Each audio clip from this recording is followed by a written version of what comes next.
Good morning all of you my dear students. सुबह का नमस्कार आप सभी को।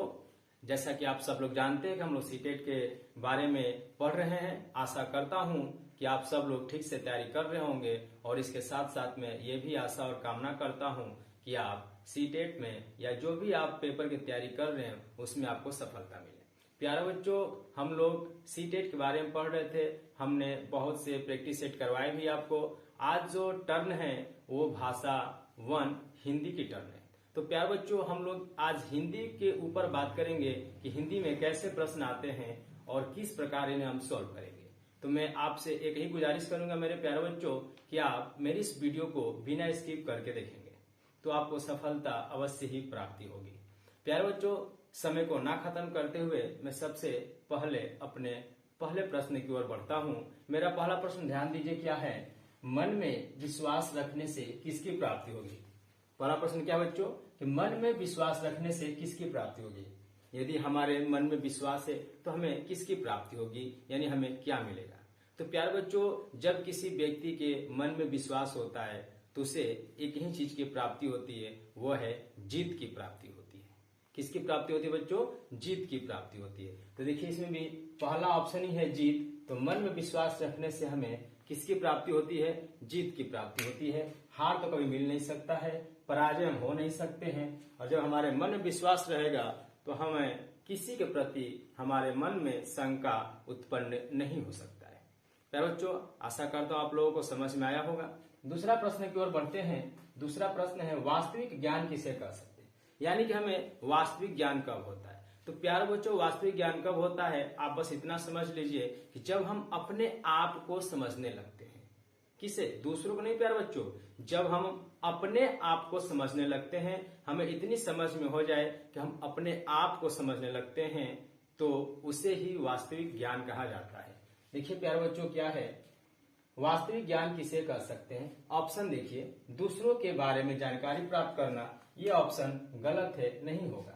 दूसरा देखिए, अपने आप के बारे में समझ बनाना, यानी कि अपने आप के बारे में समझ बनाना ही वास्तविक ज्ञान कहलाता है मेरे प्यारे बच्चों। इसमें से दूसरा ऑप्शन हमारा सही है। ठीक है प्यारे बच्चों, तीसरे क्वेश्चन की ओर बढ़ते हैं। तीसरा क्वेश्चन है कि निम्न में कौन सा समूह से भिन्न है। अब इस क्वेश्चन में क्या कह रहा है कि कौन सा जो है इसमें समूह से भिन्न है। तो देखिए ऑप्शन क्या दिया बच्चों, दिन रात, अंधेरा उजाला, गोरा काला, तरह तरह।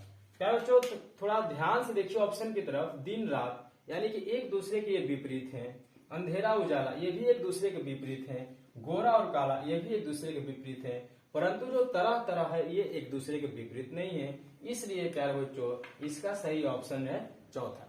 प्यारे बच्चों, इस प्रकार से हम लोग हिंदी के क्वेश्चनों को सॉल्व करते हैं।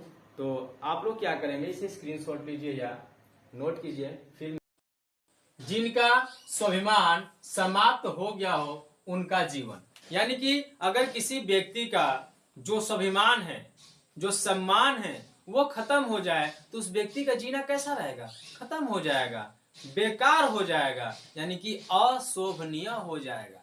कैसा हो जाएगा बच्चों?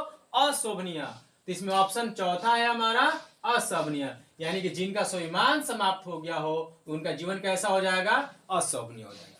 बात समझ में आई बच्चों?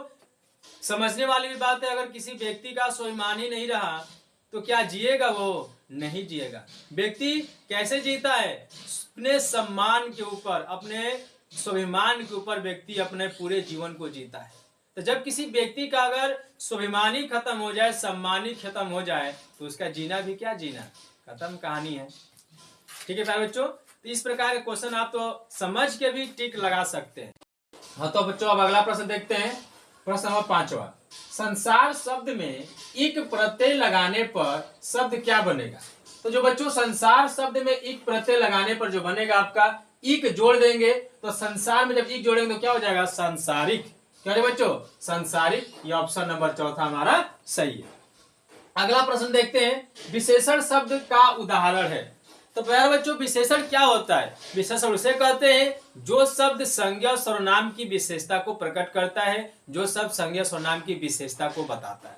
यानी कि राम एक अच्छा लड़का है। तो प्यारे बच्चों, राम कैसा लड़का है? राम एक अच्छा लड़का है, तो उसकी विशेषता है कि वो अच्छा है। उसकी विशेषता है कि अच्छा है। यानी कि जो कैसा का सवाल आता है ना, कैसा है, तो अब वहां पर विशेषण होता है। तो वहां पर क्या होता है बच्चों, विशेषण होता है। तो उसी प्रकार देखिए, विशेषण शब्द का एक उदाहरण है संसार, वेशभूषा, मरना, विदेशी। मैंने कहा सुषमा विदेशी लड़की है, सुषमा विदेशी लड़की है, तो सुषमा कैसी लड़की है, विदेशी है। सुषमा कैसी लड़की है, विदेशी है, यानी कि इसका ऑप्शन क्या हो जाएगा, विदेशी। विदेशी क्या है, विशेषण शब्द का एक उदाहरण है मेरे प्यारे बच्चों।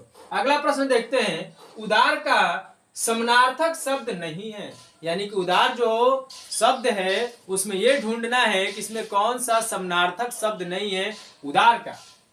सहृदय नहीं, क्योंकि उदार का ये है नहीं ढूंढना है। उदारता ये भी नहीं है। महानता नहीं, क्योंकि तीनों क्या है, एक ही है भाई। उदार मतलब क्या हो गया, हृदय से भरा हुआ व्यक्ति, जिसके हृदय में क्या हो, दया हो, जिसके हृदय में क्या हो, दया हो, उसी को उदारता कहेंगे। जो क्या हो, महान व्यक्ति वाला हो, महान आचरण वाला हो, उसी को उदारता कहेंगे। लेकिन आगे हो गया श्रेष्ठ। ये श्रेष्ठ और उदार में अंतर बच्चों। श्रेष्ठ क्या होता है, श्रेष्ठ क्या होता है, श्रेष्ठ का मतलब होता है कि अपने आप में वो श्रेष्ठ है। अपने आप में क्या बच्चों, वो श्रेष्ठ, यानी कि गुण से श्रेष्ठ होता है, उसके पास अच्छे गुण हैं, वो श्रेष्ठ व्यक्ति है, ना कि उदार। उदार और श्रेष्ठ में क्या बच्चों अंतर है, इसलिए उदार का समानार्थक शब्द नहीं है, तो क्या नहीं है, श्रेष्ठ नहीं है। तो प्यारे बच्चों आप लोग इसे नोट करें, क्योंकि ये मोस्ट इंपोर्टेंट क्वेश्चन जो कि पेपर में पूछे जा सकते हैं। ठीक है प्यारे बच्चों, तो आप लोग इसे नोट। बच्चों अगला प्रश्न देखते हैं। अगला प्रश्न क्या है हमारा, तो अगला प्रश्न है कि आग्रह शब्द का विलोम है। मतलब इसमें क्या पूछा बच्चों, आग्रह शब्द का विलोम पूछ रहा है। तो मेरे प्यारे बच्चों जो आग्रह शब्द का विलोम है वह दुराग्रह है। तो आप लोग इससे क्या समझ में आया, एक विलोम शब्द और एक पर्यायवाची आपको क्वेश्चन में देखने को मिलेगा। आपको जो क्वेश्चन सेट आएंगे उसमें एक विलोम शब्द और एक पर्यायवाची शब्द जरूर देखने को मिलेगा। तो आप लोग अपने बुक से विलोम शब्द और पर्यायवाची शब्द क्या कर लेंगे, याद कर लेंगे। जिससे कि मैंने लिखा भी है कि आग्रह शब्द का विलोम क्या है, तो आग्रह शब्द का विलोम जो है बच्चों दुराग्रह है। ठीक है बच्चों, समझ में आया।